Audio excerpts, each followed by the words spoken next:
everybody, this is Miss Healy coming to you from my living room.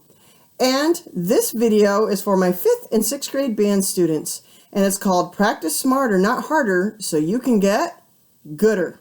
All right, I know what you're saying. Gooder's not a word, but I've made up a couple of them, and this is one of my words. This assignment in this video is about how to work on some music that you're having trouble. Okay, so you need to avoid the temptation to practice just the easy parts. You need to spend more time on the hard parts than the easy ones because the hard parts will never become easy if you never practice them. So that's what we're going to talk about, how to practice those hard parts. So I'm going to use a piece of music as an example that the 5th grade Purple Band has been working on. It's called When the Saints Go Marching In. So this is a flute part, and we're going to pretend that me being a flute player, I'm having trouble with a certain part in the music. So what you want to do is find the spots that you're having trouble with and then just practice those. But let's say, for example, here's measures 9 and 10.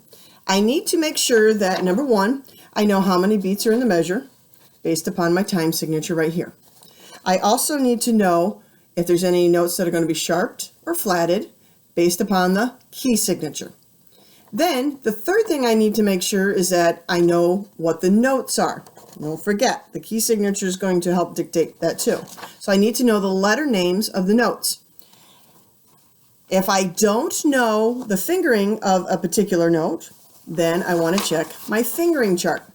And I have attached these with another assignment. I will attach these again.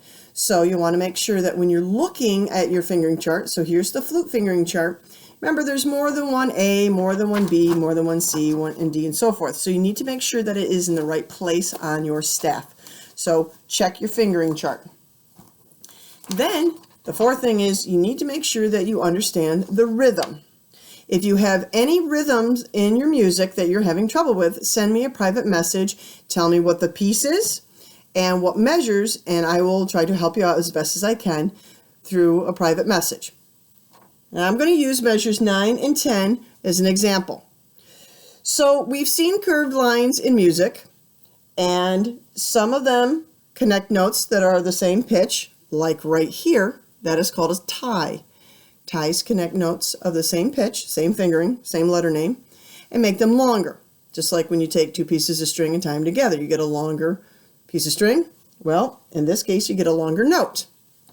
Then there's these other curved lines that connect notes of different pitches, like right here. This is called a slur. So for the purpose of learning the rhythm and the notes properly, you may leave out the slur until you get the slur better.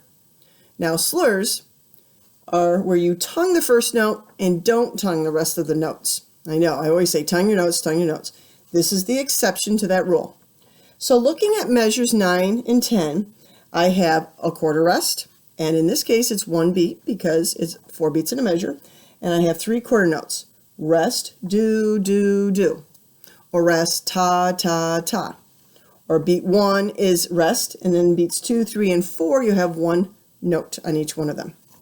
And then the second measure, I have 1 quarter note, followed by a quarter rest, followed by this other symbol. And if you're not familiar with it, you can think, let's see, there's 1 beat of playing, 1 beat of not playing. That leaves 2 extra beats.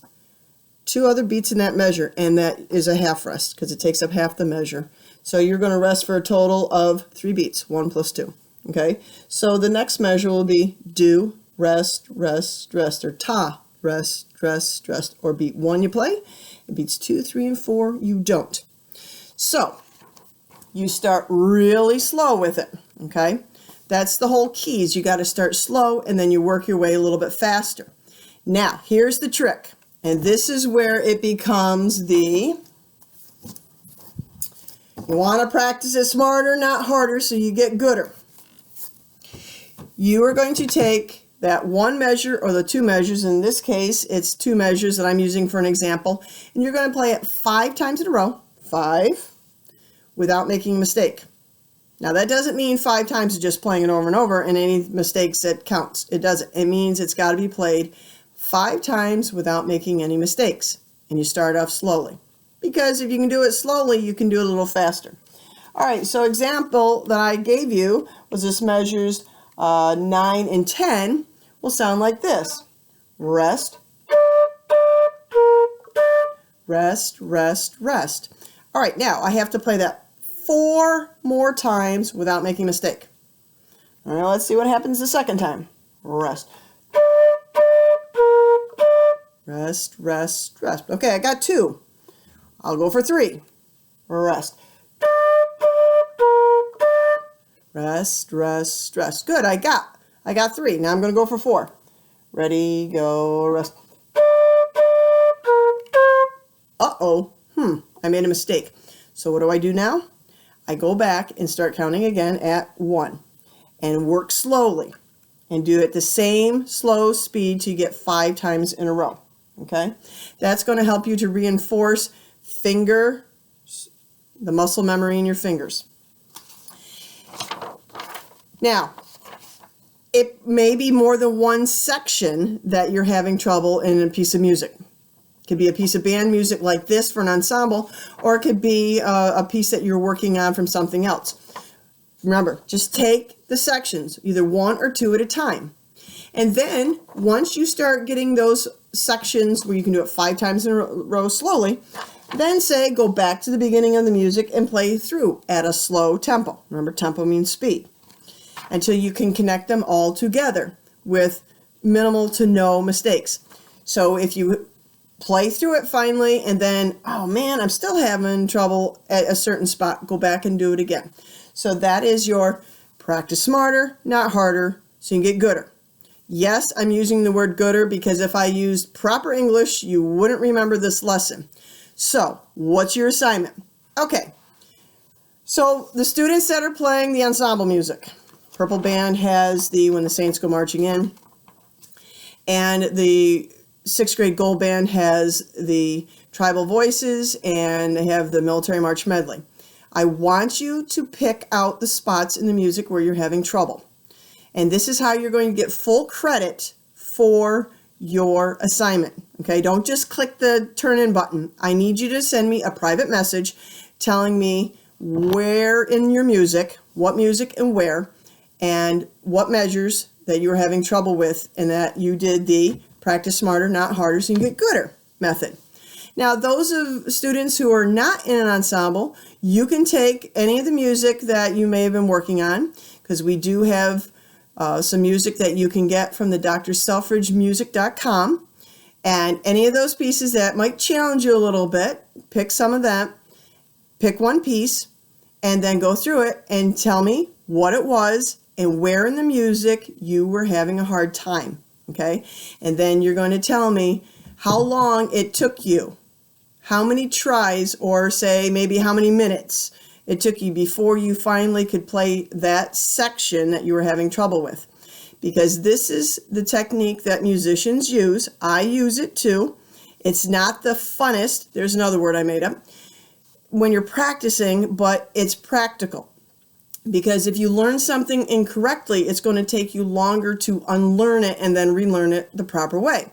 So if you take the time to start out with something you're having difficult with and practice it 5 times in a row, slowly, making sure that you have the right number of beats in a measure, know your key signature, know the fingerings to those notes, and know the proper rhythm, then it'll make your life in the long run easier. So you just have to get through this one little bit of practicing. Trust me, I do it on music that I have a really hard time with, some of my more challenging stuff. You break it down into smaller pieces. So if you go to Subway and buy a foot-long sub, how will you eat it? All in one bite? No, you break it down into smaller bites so that you can eat the whole thing. And that's exactly how you have to practice your music. All right, let me review. Everybody is going to get your music. So the performing ensembles, 5th grade, it'll be When the Saints Go Marching In. 6th grade, it'll be either the Military March Medley or the Tribal Voices, or both. And anybody else who is not in the performing ensemble can pick something from the drselfridgemusic.com. And you're going to private comment to me about what the piece was, the music, and the measures that you had trouble with and how long it took you to work it out. If you have any questions about rhythm, please send me a private comment. Remember, do not just click turn in because you will not get full credit for this assignment. You have to give me a private comment. Okay, guys, that's all I got for now. And I hope that your practicing is going well. And we'll talk to you soon.